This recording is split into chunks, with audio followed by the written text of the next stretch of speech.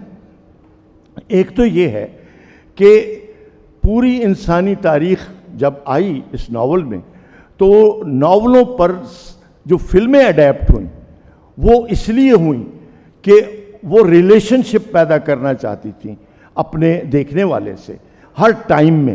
تو انہوں نے 75% لٹریچر اڈیپٹ ہوا ہے فلموں میں. اس میں سیکنڈ ریٹ بھی ہے، اس میں پاپولر فکشن بھی ہے، اس میں کلاسک بھی ہے، اس کے درجے ہیں. لیکن جو کلاسک ہوا ہے اس میں انہوں نے یہ کام کیا کہ ریلیٹیبل اس کو کیا زندگی کے ساتھ، اور بڑے اعلیٰ طریقے سے اس کو وہ لے کے چلے. ورجینیا وولف نے جو ٹیکنیک دی وہ اپنی جگہ، ہم نے اس پہ بہت کچھ لکھا کہا، لیکن ایک فلم بنی ہے ورجینیا وولف پہ، اس کو دیکھے بغیر ہم اس کے آرٹ کو نہیں پہچان سکتے. فلم بہت دلچسپ بنائی ہے، اس کا نام ہے ویٹا اینڈ ورجینیا. تو ورجینیا وولف کے اوپر وہ فلم ہے، اس کا کردار ہے، اور وہ فلم سوریلسٹک ہے، وہ جان کے بنائی گئی ہے سوریلسٹک، تاکہ اس کی کہانی کو اس کے تھرو انٹرپریٹ کیا جائے۔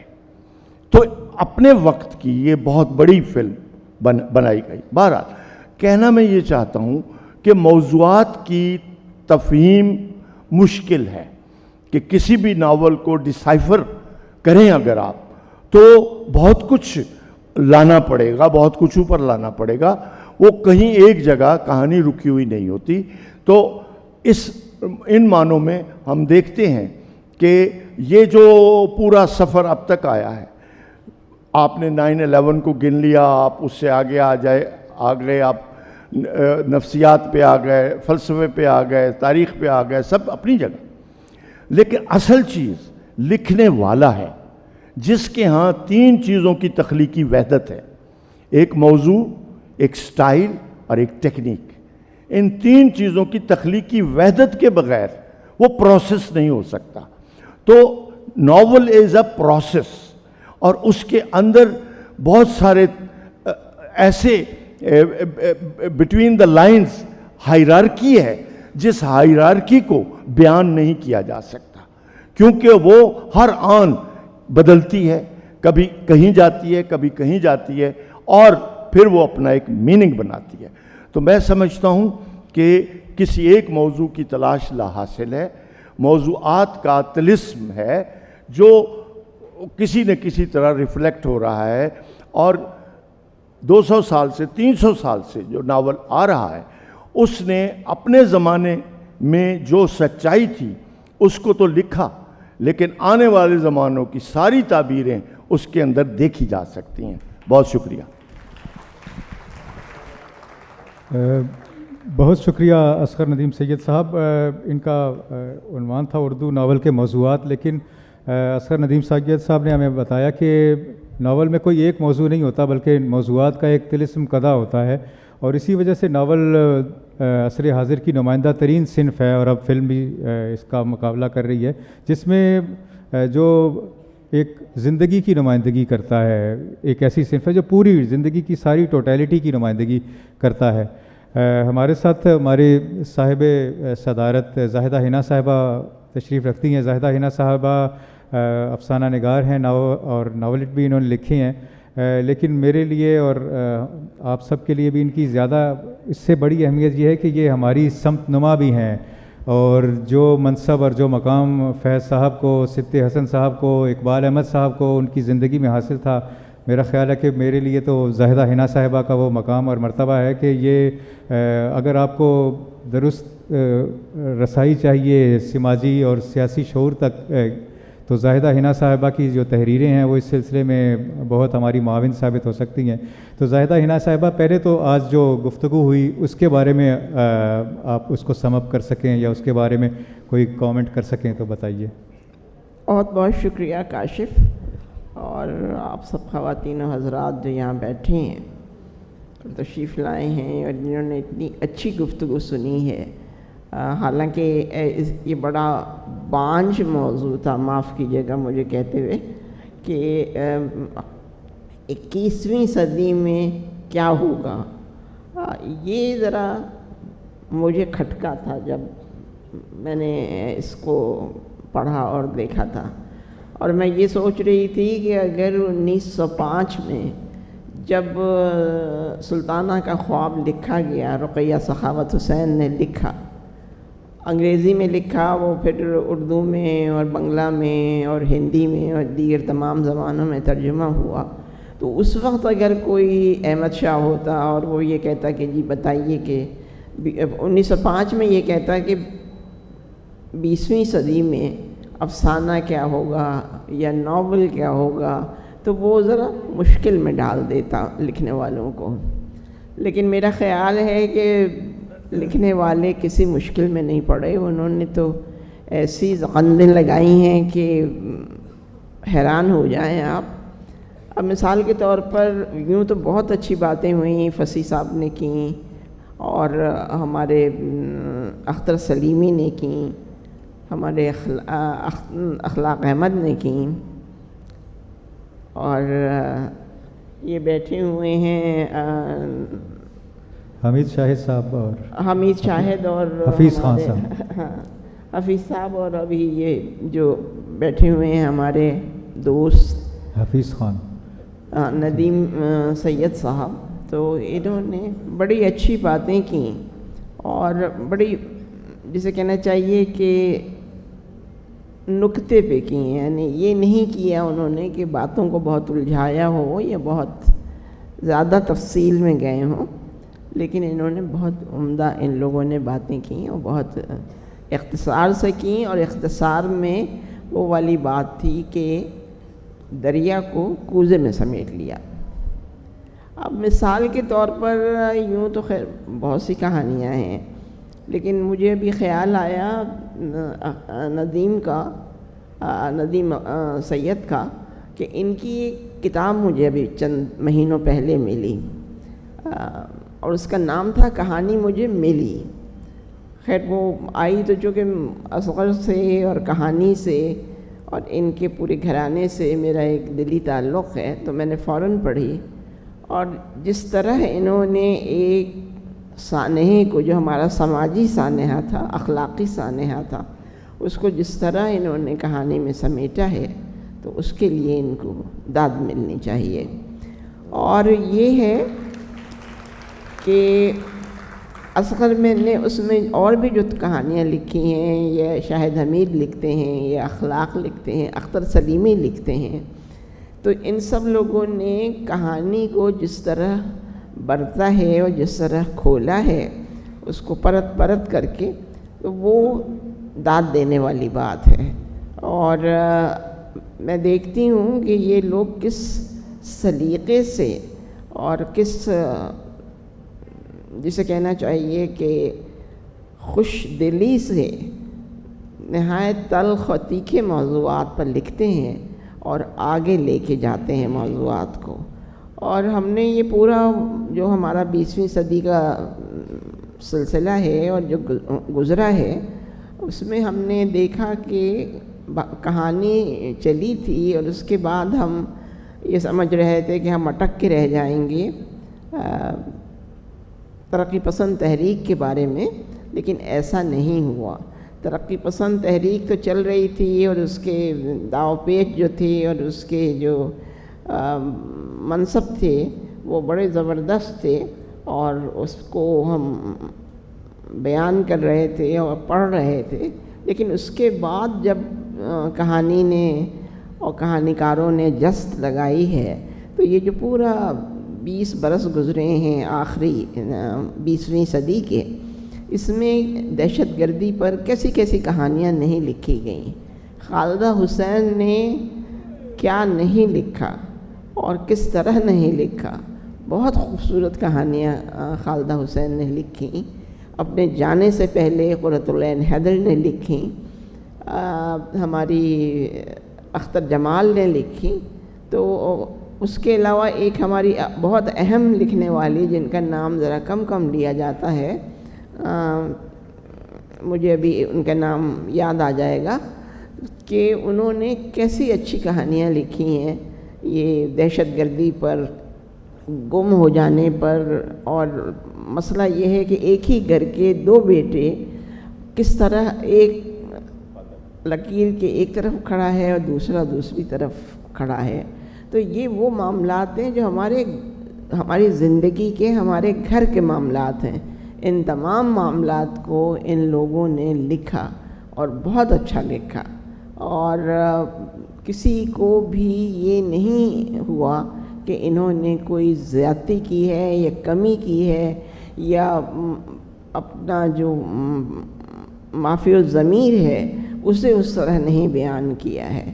میں سمجھتی ہوں کہ جس طرح ہم نے 20ویں صدی گزاری ہے، جس میں ابھی انیس ناگی کا نام لیا گیا اور دوسرے لکھنے والوں کا نام لیا گیا، اسی طرح جو ہماری 21ویں صدی ہے، جو سر پہ ہمارے تلی کھڑی ہے، بلکہ تلی کیا کھڑی ہے، ہم اس میں قدم رکھ چکے ہیں اور اس میں بڑی امکانات ہمارے سامنے ہیں. جیسا کہ ابھی اصغر نے کہا، اصغر ندیم سید نے، اور اخلاق نے کہا تو میں یہ سمجھتی ہوں کہ 21ویں صدی میں بھی اردو افسانہ، اردو ناول بہت پر پھیلائے گا اور بہت اچھی چیزیں دے گا اردو ادب کو بھی اور دنیا کو بھی۔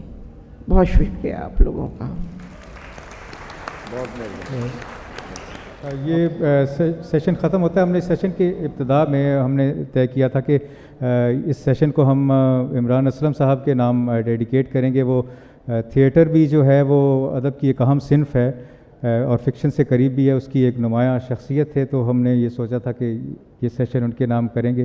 تو اس کے ساتھ ہی ہم یہ سیشن ختم کرتے ہیں۔ آپ سب کا اور حاضرین محفل کا اور جہاں جو شرکاء بیٹھے ہیں ان سب کا بہت بہت شکریہ۔ خدا حافظ۔